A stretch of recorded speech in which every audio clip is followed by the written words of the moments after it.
Ah, come on. What could it hurt? I bet I'll prove who's the chicken in this relationship.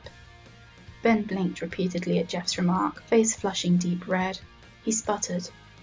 I'm not a chicken. He paused. And what relationship? This certainly was unexpected.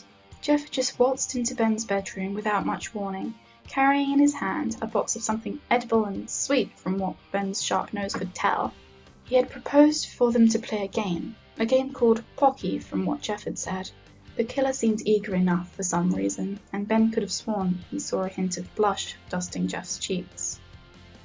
Well, how do you play? Ben asked cautiously, hoping it wasn't anything too embarrassing.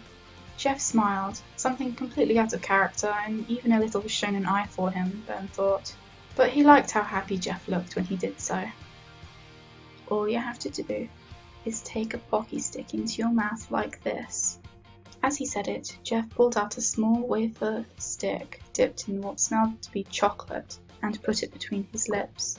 And then you put your lips on the other end, and we keep going towards the center, and the first person to pull away loses. Ben flushed even darker at this point. Why would Jeff want to play a game like this? Was it an idea someone else in the Slender Mansion had put into his head? The ghost had to admit, however, the idea was rather appealing. He had come to terms at this point that he was almost head over heels for the psychotic murderer, and couldn't really see a downside in this, since Jeff himself was pretty eager to do so anyway. After a moment of hesitation, the albino nodded. Jeff snickered and thrust his neck forward, the opposite end of his Pocky stick coming just in contact with Ben's lips. Zelda Fang closed his eyes and shivered involuntarily. He had never been so close to Jeff before, and the lack of personal space was making him almost dizzy. It didn't help matters when Jeff's hand had snaked up to rest on his leg to balance himself out. Ben swallowed and inched forward. In return, Jeff did the same, except he took about a full 2 inches off of their distance, and now Ben could feel the killer's breath fan his own lips. Oh, Majora, I think I'm going to pass out, the ghost thought frantically, pressing forward only a millimeter. When Jeff took his turn, their lips just barely brushed, and for a split second, Ben almost pulled away, the thing he'd been wanting to do since he met Jeff becoming the reality almost too quickly. But with the fire of determination burning in his heart, he closed the minuscule distance, pressing their lips together fully. With a gasp, Ben pulled away, dark blush spreading from his ears to his neck and panting slightly. Jeff was in no better condition, the paleness of his face making it hard to hide the feverish flush that spread over his cheeks in equal fury. Despite this, Jeff laughed and pulled out another wafer, waggling it playfully at Ben with a wink. Oh, come on, Benny. I thought you could do better than a little peck like that.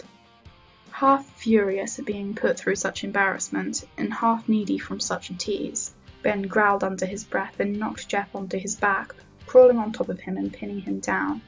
He hovered over Jeff, who looked both surprised and mischievous at the same time. Oh, believe me, love, I can do so much better than that, Ben murmured, smashing their lips together without giving it much thought.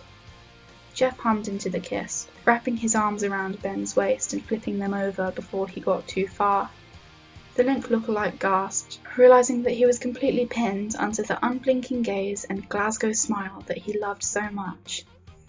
You know, Ben, I've really liked you for a long time now, and I really wasn't sure if you'd go along with this or not, Jeff admitted softly, nuzzling Ben's Adam's apple with his nose, making the smaller male shiver.